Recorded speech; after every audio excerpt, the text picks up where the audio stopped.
Disney's Animal Kingdom.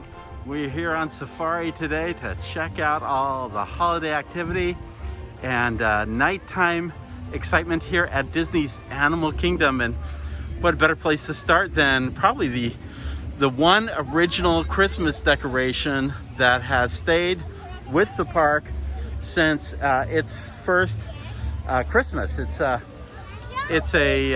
holiday tree with African ornaments on it, Lion King and other animal headdresses.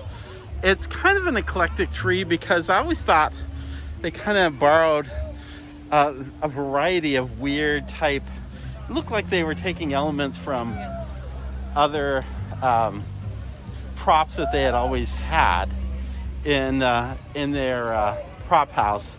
Like these cutouts are so cute of these animals, but they're so random compared to the more three-dimensionally rendered figures of Winnie the Pooh. Over here, you see a little snow globe with Chip and Dale in it, and then beyond that, you see like this big ornament of Kerchak from Tarzan, and it's got bananas all over it. And then over here, another character from Winnie the Pooh, but it's a totally different character, kind of a jack-in-the-box of Tigger. So again, there's a lot of randomness. There's a little train cutout that's hauling those animals from the Eastern Star Railway. So it's very cool, and we're here at Disney's Animal Kingdom to just enjoy the evening. It's a beautiful day, and you'll see the decorations are on the ticket booths, and the flowers are beautiful. Bougainvillea.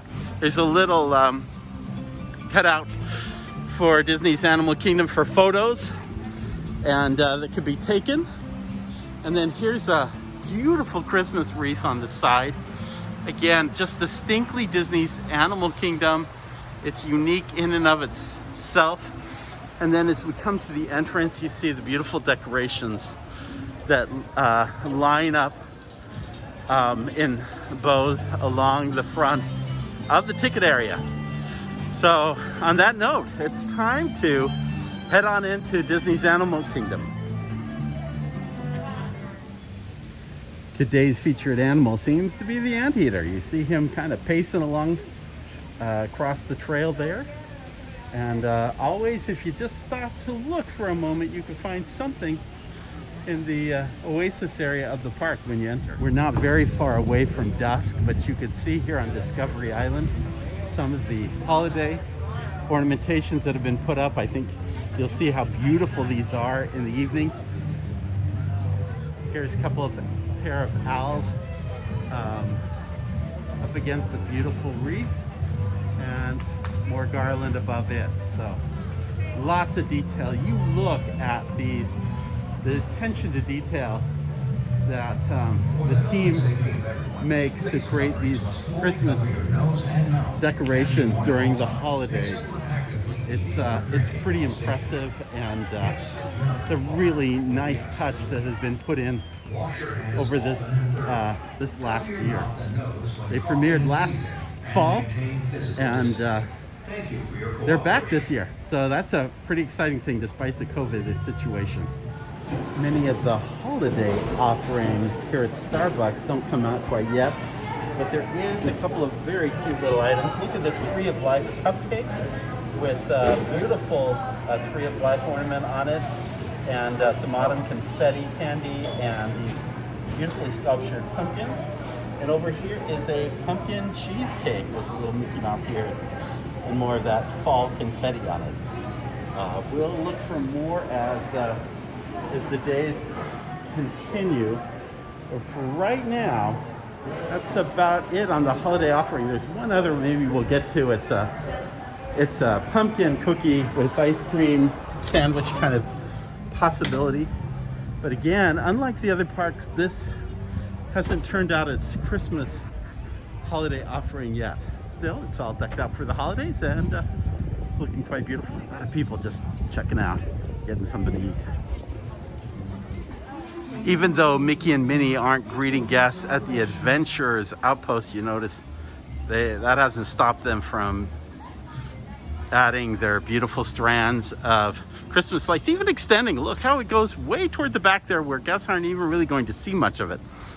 It's really unlike the Halloween decorations in the fall. They've done a much better job at Christmas and making sure that the holidays are covered this year. Even though there aren't going to be things like Mickey's Christmas parade or a Christmas party, there's still lots of holiday decor and activities. Hopefully we'll capture a few of those. That's kind of why I'm covering the river, is to kind of wait for a character cavalcade to perhaps pass by before dust settles much more in. When we were doing our last podcast, we lamented the fact that the Harambe Market was not open at this time, but take a look. It was announced this week that the market would open on weekends starting tomorrow. However, in preparation for that, you notice that there is exit only signs on the grounds, plus they've kind of put in they're kind of controlling the traffic as to how they want the guests coming through. There is a cast member in there. Here are chains. Then that cast member is doing last minute cleanup prior to tomorrow, doing some sanitation in preparation for all this.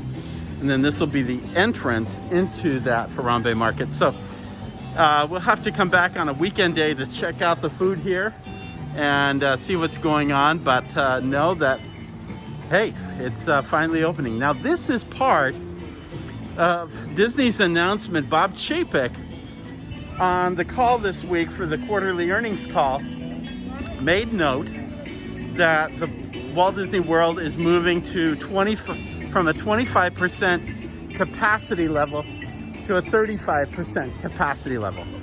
To make that work, they've got to open up other food stands and other offerings that they haven't opened up before. And that is an example of one such offering. Also, to make that happen, you notice, or I should mention, that this evening, the park will be open till 7 p.m. Usually it closes at 5 p.m. It's going to start opening till a later hour in the evening.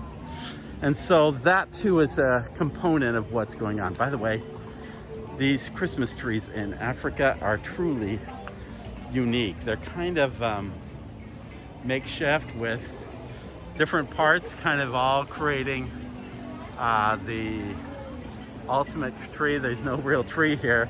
It's like bicycles, spokes on a wheel with wires tied up all the way up the tree.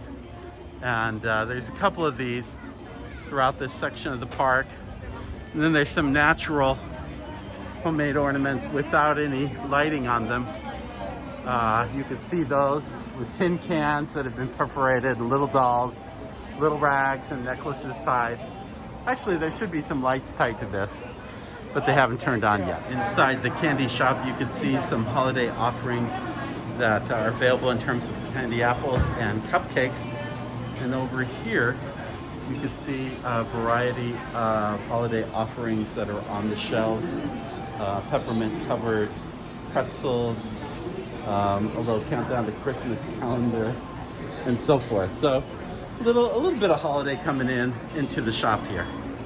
It's a little easier to make out the detail on these ornaments in Africa during the daytime than it is in the evening. Although there are some lights on it, you see this one has been made with lots of beer bottle tops. This one has two, and you can see the detailing on this. Meanwhile, the one over here utilizes a bicycle tire to wrap ornaments and lights around.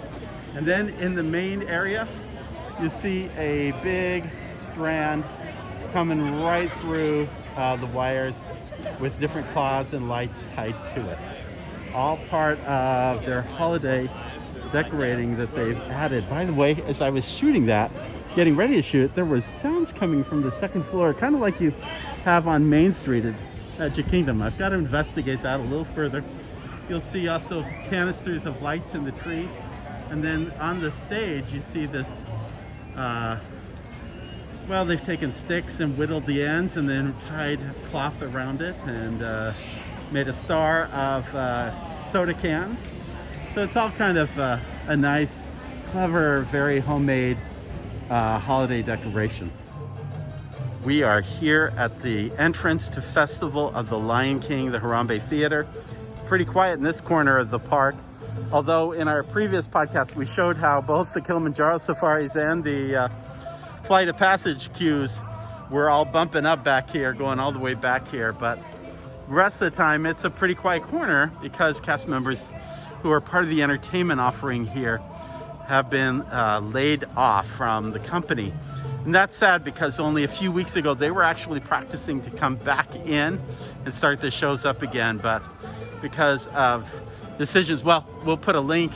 If you haven't listened to our podcast on the layoffs in entertainment, you want to check that out because we cover the details that kind of created for how this happens. By the way, this is such a unique architecture. We're just experiencing what it would be like to be on the coast of East Africa, the port of Harambe, and this fortress up above. I don't know if you remember Festival of the Lion King when it was at Camp Mickey Minnie. That was almost a temporary wooden structure they put up. It lasted for many years, but this more permanent structure has so many architectural details that just really fit the theme of being here in the Harambe area. Let's go ahead and move on to Pandora, World of Avatar. Just listen.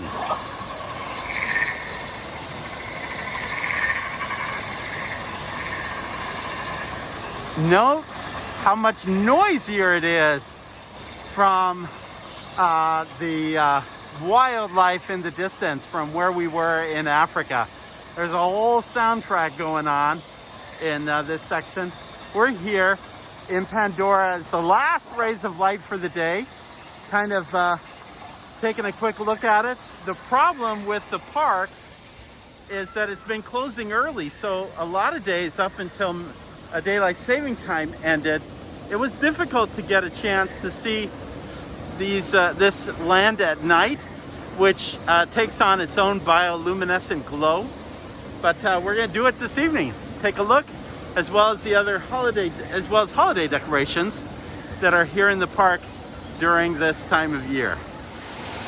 Here we are in the lower falls, and it's a great visual of one of the challenges they have between taking care of the real vegetation and caring for the artificial vegetation that makes it look much more like an otherworldly planet here in Pandora. We're crossing the bridge right now over to near the entrance to Flight of Passage. We are here in Sat'uli Canteen and just finishing up dinner. We're on a daddy-daughter date, and she's gone off to do the safari earlier and now heading to Expedition Everest. I wanted to say two things. They've added the bao bun, the cheeseburger bao bun, back to the main menu. You could always ask for it, but they've added it back to the main menu as an adult item, which means 2 bao buns. May I suggest 2 things when you come to Sat'uli Canteen? If you're with a friend, somebody you're with, have one of you order one of the bowls and the other person order the bao buns. That way you can each share a bao bun and enjoy the meal together. That's the first thing I would recommend. And the second thing I would suggest, and you're gonna think I'm crazy suggesting this as we exit this restaurant and head outside. So, this is what we have learned is amazing with the cheeseburger bao bun. And you're gonna think it's crazy, but grab a packet of honey. I know you think a cheeseburger, bao bun, I don't see where honey falls, but I'm telling you, when you combine the two, it has an amazing taste to it. If you don't trust me, grab 1 bucket of honey. If you trust me, grab 2. But try it out, it is really kind of fun. And over here, we're headed to see the one little thing of lights. Imagine that you are on Pandora. And well, you know, you're trying to celebrate Christmas and the holidays when you are miles away, well, light galaxies away from Earth. And so they have created their own makeshift ornaments, kind of like in Africa, but with items you would find here on the planet Pandora. There's even a little Jewish menorah, a Star of David there, to kind of celebrate that as well. It's just a nice little touch here in Pandora. And then we'll walk over here and check out how long the queue is at Flight of Passage. We see we are getting close to nighttime hours, and hopefully we'll have a chance to go around the park again and see some of the holiday lights after the park has gone dark, which is just the wonderful thing because it's closing at 7, but there's a 75-minute wait right now on Flight of Passage. So not too bad. We're back on Discovery Island just as twilight turns to evening. Look how beautiful all these lights that they added last year just really make the entire village come alive, and just always very true to the themes of nature and animals. I just love the look and feel. Guests are even starting to wait for the Tree of Life to light up in the evening, but let's go check out a few other places beforehand. Let's head into DinoLand and check out the lights in this corner of the park. This last year, I kind of mentioned in my post, this is almost like a mini Osborne lights kind of experience, because they've taken a lot of lights, as you can see, and they've just covered everything you can. The dinosaur bones up ahead are covered with lights that continually change color, and the head has sort of a Santa Claus wig and hat on.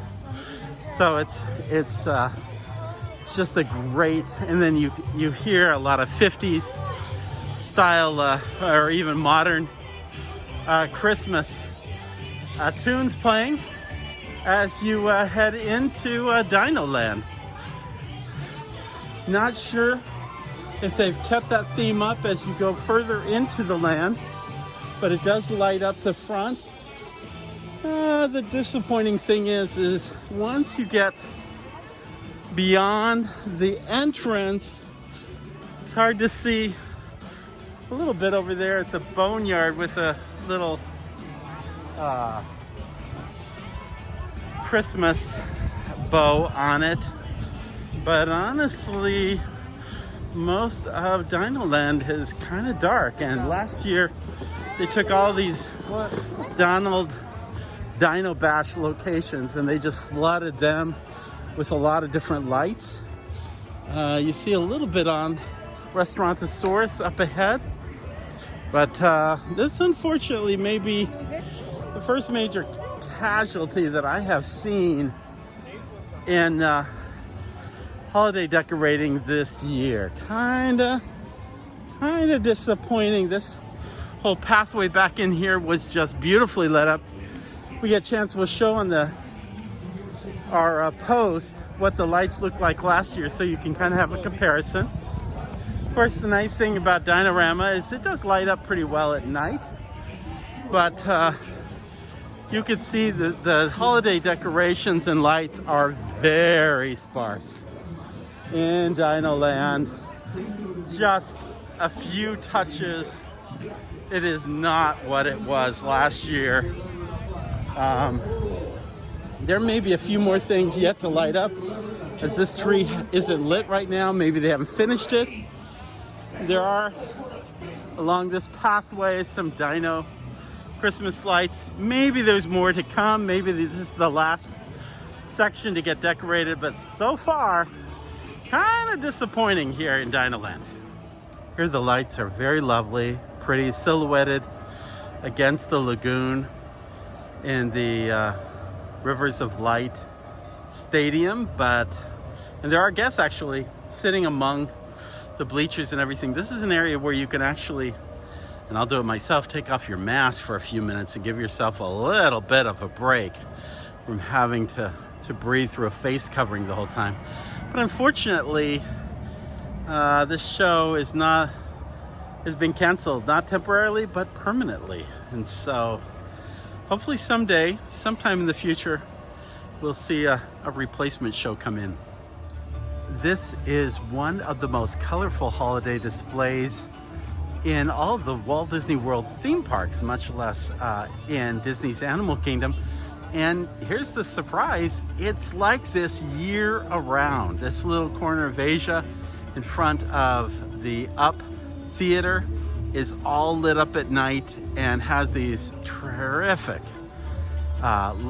lanterns that hang from their lights. It's just a beautiful area, and it's just a really great little place to be during the holidays or any time of the year.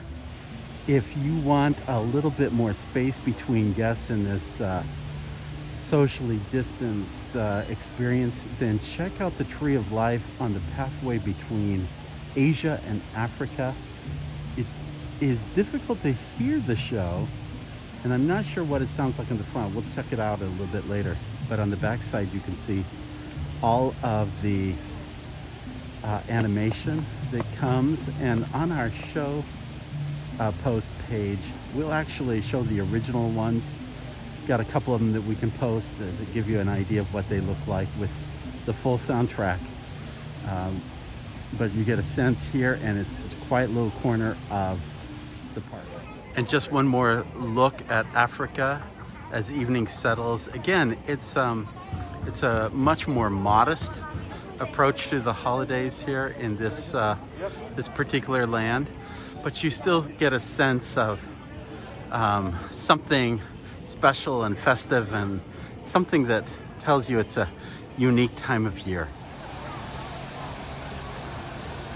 My camera is not doing justice to the beauty of Pandora at night. It's just hard to really capture the images very well. So this may be a very short segment right in here. Looking a little closer at some of the vegetation in the river, you see them lit up. But again, a little hard to see on the camera itself. But it does have an enchanted feel, and if you could, you just have to be here to see it. It's just one of those things that's best seen. I'll throw some great photos that we have on our website. Check out the post, and you'll get a better visual that way.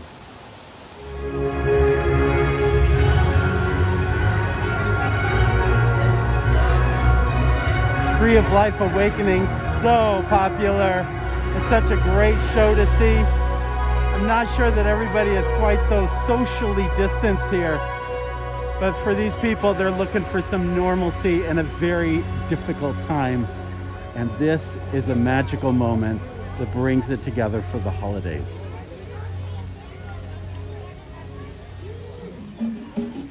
Well, with the holiday acoustical music behind us, we've come full circle in our visit, actually a set of full circles, in our visit to Disney's Animal Kingdom.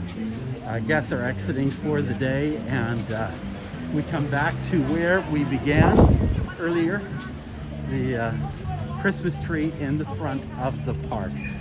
And I will say that despite the fact that there are a couple of pieces, like parts of DinoLand whose Christmas lights were a little less than last year, still the whole holiday celebration is a very full one, and is definitely a moment for guests to enjoy while trying to find ways to deal with life during this pandemic.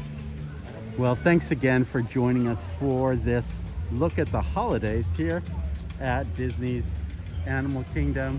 We appreciate you subscribing to this podcast and checking out all of the podcasts we have to offer. There is so much going on this holiday season, so much going throughout the Disney parks around the world. Be sure to check it out. Again, thanks for joining us. And in the words of Sinbad's storybook voyage, always follow the compass of your heart. Have a great evening. We'll see you soon.